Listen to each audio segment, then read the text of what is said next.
My name is Eugene Daniels, former football player at Colorado State University, and I represent the student athletes of the Mountain West Conference, and I'm currently lucky enough to serve as the chair of the Division I Student Athlete Advisory Committee. The jobs of the chair of Division I SAAC is really about making sure that everyone's voice is heard, facilitating the discussion, and making sure that the student athletes we're staying accountable, myself included, to get back to the conferences and institutions to get feedback to and from those individuals. The Division I National Student Athlete Advisory Committee is made up of 31 members. There's one member from each Division I conference in the nation. And so our duty is to go back through the conference SAACs and the institutional SAACs and get the feedback, any concerns that student athletes may have, anything that they want to talk about, and be their voice on a national level. I really loved the idea of being able to promote student voice and what mattered to student athletes. We're making sure that we're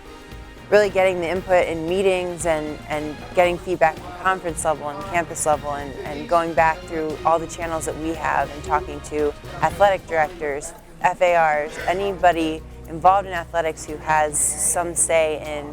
what is happening in the NCAA and with legislation. The biggest issues right now that are affecting student athletes are all the topics that are being discussed in the Rules Working Group. They're trying to eliminate all of the unenforceable and inconsequential rules of the NCAA rulebook. The big thing for us to do is to look at all the rules that the NCAA and all their staff and kind of the constituents of the NCAA are looking to change, and say how would changes affect student athletes, and to ensure that those changes reflect student athletes in a good way. There could be issues about anything that applies to being a student athlete or the life of being a student athlete, and we're here to raise those issues and to make sure that their experience as a Division I student athlete is as best as it can possibly be.